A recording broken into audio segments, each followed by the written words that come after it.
MC Jithin direct ചെയ്ത Sookshmadarshini cinema കണ്ടു കഴിഞ്ഞു. കിളിപ്പോയ അവസ്ഥയാണ്. മിസ്റ്ററി ത്രില്ലർ ജോണറിൽ പെട്ട സിനിമകളൊക്കെ കാണുമ്പോൾ നമുക്ക് ഇങ്ങനെ നെഞ്ച് പടപടാൻ പിടിക്കുന്ന ഒരു അവസ്ഥ ഉണ്ടാവാറില്ലേ? അയ്യോ ഇനി എന്ത് സംഭവിക്കാൻ പോവാ, അല്ലെങ്കിൽ അയ്യോ ഇപ്പൊ അവൾ എന്ത് ചെയ്യും, അയ്യോ അവൾക്ക് എന്തെങ്കിലും പറ്റുമോ, അങ്ങനത്തെ കുറെ ചിന്തകൾ വരും. ആ ഒരു ഫീലൊക്കെ ഒരു സിനിമ കണ്ടിട്ട് കിട്ടിയിട്ട് കുറെ കാലമായിട്ടുണ്ട്, ഒരുപാട് കാലമായിട്ടുണ്ട്. ഈ സിനിമ കണ്ടപ്പോൾ എനിക്ക് അങ്ങനെയായിരുന്നു പല സിറ്റുവേഷൻസിലും ഫീൽ ചെയ്തിട്ടുള്ളത്. അയ്യോ അവൾക്ക് എന്തെങ്കിലും പറ്റുമോ, അയ്യോ എന്ത് സംഭവിക്കും എന്നുള്ള പേടി. ഞാൻ മൂവി ഒക്കെ കണ്ടു കഴിഞ്ഞിട്ട് ഇറങ്ങിയപ്പോ സമയത്ത് തിയേറ്ററിൽ കൂടെ ഉണ്ടായിരുന്ന കുട്ടി ഉണ്ടായിരുന്നു. ഞങ്ങൾ സംസാരിച്ച സമയത്തും പുള്ളിക്കാരും ഇതാണ് പറഞ്ഞത്. പുള്ളിക്കാരിക്കും സെയിം ആയിട്ടുള്ള ഒരു എക്സ്പീരിയൻസ് ആണ് ഉണ്ടായിട്ടുള്ളത്. സിനിമ ഗംഭീര സിനിമയാണ്. ആക്ച്വലി ഇത് ഭയങ്കരമായിട്ടുള്ള സൂക്ഷ്മതയോട് കൂടി കൈകാര്യം ചെയ്ത സ്ക്രിപ്റ്റ് ആണ്. അതേ സൂക്ഷ്മതയും അതേ പെർഫെക്ഷനും ഇതിന്റെ മേക്കിങ്ങിൽ കൊണ്ടുവന്നിട്ടുണ്ട്, പെർഫോമൻസിൽ കൊണ്ടുവന്നിട്ടുണ്ട്. ഒരുപാട് ക്വാളിറ്റീസ് ഉള്ള മൂവിയാണ്. പക്ഷെ ഈ സിനിമയുടെ ഒരു മെയിൻ ആയിട്ടുള്ള ഒരു സബ്ജക്ട് ഉണ്ട്. ആ സബ്ജക്റ്റിൽ മാത്രമാണ് എനിക്ക് ഒരു പുതുമ ഫീൽ ചെയ്യാത്തത്. അത് നിങ്ങൾ കണ്ടാൽ തന്നെ മനസ്സിലാവും. ഇതിനൊക്കെ ഈ ഒരു കഥയുടെ മൊത്തം ഒരു കാരണം പറയുന്നുണ്ട്. ആ കാരണം മാത്രം എനിക്കൊട്ടും ഓക്കെ ആയിട്ട് തോന്നിയിട്ടില്ല. കാരണം ഒരുപാട് മലയാള സിനിമകളിൽ പയറ്റിക്കൊണ്ടിരിക്കുന്നപ്പോൾ കുറെ കാലങ്ങളായിട്ട് കാണുന്ന പല സിനിമകളിലും ഒരു പ്രധാന വിഷയമാക്കി എടുത്ത് നമ്മൾ ഞെട്ടിക്കാൻ പാകത്തിൽ കൊണ്ടുവരുന്ന ഒരു വിഷയമാണ് ഇവർ ഈ സിനിമയിൽ പറഞ്ഞിട്ടുള്ളത്. പക്ഷെ ഇതിന്റെ മൊത്തത്തിലുള്ള ഒരു മേക്കിങ്ങും പരിപാടികളും സ്ക്രിപ്റ്റ് വർക്കൊക്കെ നോക്കുകയാണെങ്കിൽ അതൊന്നും ഒരു പ്രശ്നമല്ല. അപ്പൊ സിനിമയുടെ ടെക്നിക്കൽ സൈഡിലേക്ക് വരികയാണെങ്കിൽ happy hours entertainments and AVA പ്രൊഡക്ഷൻസിന്റെ ബാനറിൽ സമീർ താഹിർ, ഷൈജു ഖാലിദ്, AV അനൂപ് ഇവർ 3 പേരുമാണ് പ്രൊഡ്യൂസ് ചെയ്തിരിക്കുന്നത്. ആക്ച്വലി ഈ ഒരു ടീം വരുമ്പോൾ തന്നെ നമുക്ക് ഒരു നല്ല വർക്ക് പ്രതീക്ഷിക്കാം. അവർക്ക് ക്വാളിറ്റി ആയിട്ടുള്ള വർക്കുകൾ മാത്രം നമുക്ക് തന്നിട്ടുള്ളവരാണ്. പിന്നെ നസ്രിയ തിരിച്ചു വരികയാണ്, ഒരു ഗ്യാപ്പ് എടുത്ത് വീണ്ടും തിരിച്ചു വരികയാണ്. നസ്രിയ ആണെങ്കിലും ഫഹദ് ആണെങ്കിലും ഒക്കെ ഇവർക്ക് ഒരു ക്വാളിറ്റി കാര്യത്തിൽ ഒട്ടും കോംപ്രമൈസ് ചെയ്യാത്ത ടീം ആയതുകൊണ്ട് നമുക്കൊരു നല്ല വർക്ക് വരുന്നുള്ള കാര്യത്തിൽ യാതൊരു സംശയമില്ലായിരുന്നു. പിന്നെ നസ്രിയയുടെ ഒരു തിരിച്ചുവരവെന്ന് പറഞ്ഞാലും സിനിമ തുടങ്ങിയ സമയത്തൊക്കെ എനിക്ക് പഴയ കുറെ സിനിമകളിൽ ആ ഒരു ക്യാരക്ടറും പെർഫോമൻസ് ഒക്കെ ഓർമ്മ വന്നു. ഇപ്പൊ ഓം ശാന്തി ഓശാന ആണെങ്കിലും ബാംഗ്ലൂർ ഡേയ്സ് ആണെങ്കിലും അതിലൊക്കെ നസ്രിയയുടെ ഒരു ക്യൂട്ട്നെസ് സംഭവമുണ്ട്. അതൊക്കെ ഇതിനകത്തും കാണാനുണ്ട്. അപ്പം എനിക്ക് ആ ഒരു സിമിലാരിറ്റീസ് ഒക്കെ വന്നത് കാരണം എനിക്ക് തോന്നി ഇത് കയ്യിൽ നിന്ന് പാളിപ്പോവെന്നൊക്കെ തോന്നി. പിന്നെ ഇങ്ങനെ പതിയെ സിനിമ കയറി പോയിട്ട് കുറച്ചൊക്കെ കഴിയുമ്പോഴേക്കും നസ്രിയയുടെ ഒരു ഗംഭീരമായിട്ടുള്ള പെർഫോമൻസ് ആണ്. ബേസിലാണ് ഇതിലെ നായക കഥാപാത്രം എങ്കിലും നസ്രിയാണ് സിനിമയെ അങ്ങനെ മൊത്തത്തിൽ കൊണ്ടുപോകുന്നത്. നസ്രിയയുടെ കൂടെ തന്നെ കട്ടയ്ക്ക് മെറിൻ ഫിലിപ്പ്, അഖില, പൂജ അവർക്ക് കട്ടയ്ക്ക് അഭിനയിച്ചിട്ടുണ്ട്. ഈ പിടക്കോഴി കൂവുന്ന നൂറ്റാണ്ട് പോലെയുള്ള സിനിമകളിലൊക്കെയാണ് സ്ത്രീകൾ കൂട്ടം ചേർന്നിട്ട് പ്രേക്ഷകരെ ചിരിപ്പിക്കുന്ന ആ ഇതൊക്കെ ഞാൻ കണ്ടിട്ടുള്ളത്. മലയാള സിനിമകളിൽ സ്ത്രീ കഥാപാത്രങ്ങൾ അങ്ങനെ അധികം കയറി ചിരിപ്പിക്കാറില്ല. അത്തരം കഥാപാത്രങ്ങൾ ചെയ്യുന്നവർ വളരെ കുറവാണ്. ഉണ്ടായിരുന്ന കൽപ്പനയെ പോലെയുള്ള ആർട്ടിസ്റ്റുകളൊക്കെ ഇപ്പൊ ഇങ്ങനെ നമുക്ക് നഷ്ടപ്പെട്ടു കഴിഞ്ഞു. പക്ഷെ ഇതിനകത്താണെങ്കിൽ സ്ത്രീ കഥാപാത്രങ്ങളൊക്കെ നമ്മളിങ്ങനെ ചിരിപ്പിച്ചുകൊണ്ടിരിക്കുക. കുഞ്ഞു ഡയലോഗ്സിലൂടെ അല്ലെങ്കിൽ ചെറിയ മാനറിസങ്ങളിലൂടെ ഒക്കെ നമുക്ക് അത് കണ്ട് ചിരിക്കും. നമ്മൾ വളരെ ഉള്ളു തുറന്ന് ചിരിക്കുന്ന സംഭവമുണ്ട്. മലയാള സിനിമയിൽ എത്രയോ കാലങ്ങളായിട്ടുണ്ടായിരിക്കും ഇത്തരത്തിൽ സ്ത്രീകൾ ചേർന്ന് ചിരിപ്പിച്ച സിനിമയ്ക്ക് ഇറങ്ങിയിട്ട്. അതിൽ പൂജ മോഹൻരാജിന്റെ ക്യാരക്ടറിനെ കുറിച്ചൊക്കെ പ്രത്യേകം പറയണം. ആവേശം സിനിമയിൽ 3 സീനാണ് പുള്ളിക്കാരി ചെയ്തിട്ടുള്ളത്. പക്ഷെ അത് മതി പുള്ളിക്കാരിനെ ഓർക്കാൻ. അത്രയും ഗംഭീരമായിട്ട് അവർ കോമഡി ചെയ്യുന്ന ഒരു ആർട്ടിസ്റ്റ് ആണ്. മലയാള സിനിമയ്ക്കകത്ത് വിശ്വസിച്ചുകൊണ്ട് ഇത്തരത്തിലുള്ള കോമഡി കഥാപാത്രങ്ങളെ ഏൽപ്പിക്കാൻ പറ്റിയൊരു നടിയാണ് പൂജ മോഹൻരാജ്. പിന്നെ അഖില ഭാർഗവനും അതുപോലെയാണ്. ഇപ്പൊ നമ്മൾ പ്രേമലു സിനിമയിലൊന്നും കണ്ടൊരു അഖിലയല്ല.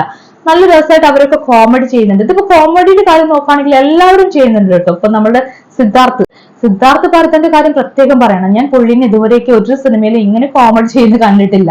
പിന്നെ ദീപക് പറമ്പോലും ഇതിനകത്ത് നല്ല രീതിക്ക് പെർഫോം ചെയ്തിട്ടുണ്ട്. അതിൽ പ്രത്യേകമായിട്ട് എനിക്ക് എടുത്തു പറയാനും തോന്നിയ സംഭവമായിരുന്നു സിനിമയിലെ സ്വന്തം വൈഫിനെ കുറിച്ച് ഓർത്ത് പ്രൗഡ് തോന്നുന്ന ഒരു മൊമെന്റ് ഉണ്ട് ആ ക്യാരക്ടറിന്, ദീപക് ചെയ്യുന്ന ക്യാരക്ടറിന്.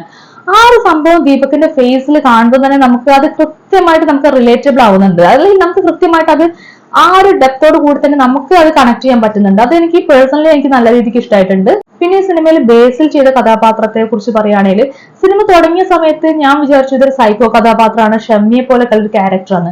പതിയെ അത് മാറി ഇത് സൈക്കോ എന്നല്ല അതൊക്കെ മേലുള്ളൊരു സംഭവമാണെന്നൊക്കെ ഒരു തിരിച്ചറിയിലേക്ക് എത്താൻ വേണ്ടിയിട്ട് ഒരുപാട് ടൈം എടുത്തു.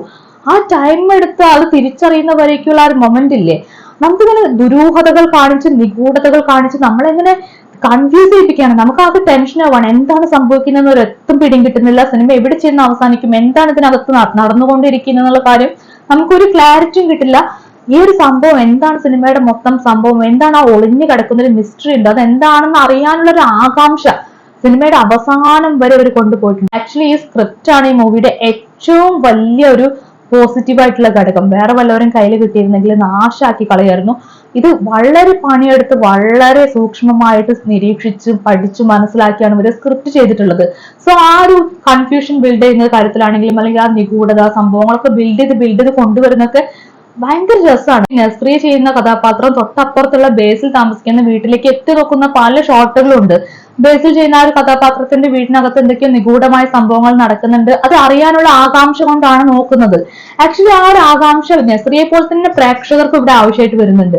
അത് കൊടുക്കാൻ വേണ്ടിയിട്ട് ഇവർ യൂസ് ചെയ്തിട്ടുള്ള പല ഷോട്ടുകളുണ്ട്. എക്സ്ട്രീം ആയിട്ടുള്ള ക്ലോസ് ആയിട്ടുള്ള ഷോട്ടുകളാണ് യൂസ് ചെയ്തിട്ടുള്ളത്.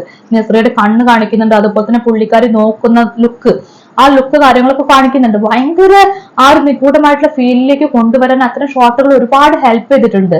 അതുപോലെ തന്നെ അതിനകത്ത് ഞാൻ ശ്രദ്ധിച്ച വേറൊരു കാര്യമായിരുന്നു, ഈ ബേസിൽ ചെയ്യുന്ന കഥാപാത്രം മാനുവൽ എന്ന് പറയുന്ന കഥാപാത്രം ഇച്ചിരി കള്ളങ്ങൾ പറയുന്നുണ്ട്, ഫ്രോഡ് പരിപാടി കാണിക്കുന്നുണ്ട്, ഫേക്ക് ആവുന്നുണ്ട്. ചില സംഭവങ്ങൾ വിശ്വസിപ്പിക്കാൻ വേണ്ടി അതിലെ കഥാപാത്രങ്ങളോട് കള്ളം പറയുന്നുണ്ട്, കള്ളത്തരം അഭിനയിക്കുന്നുണ്ട്.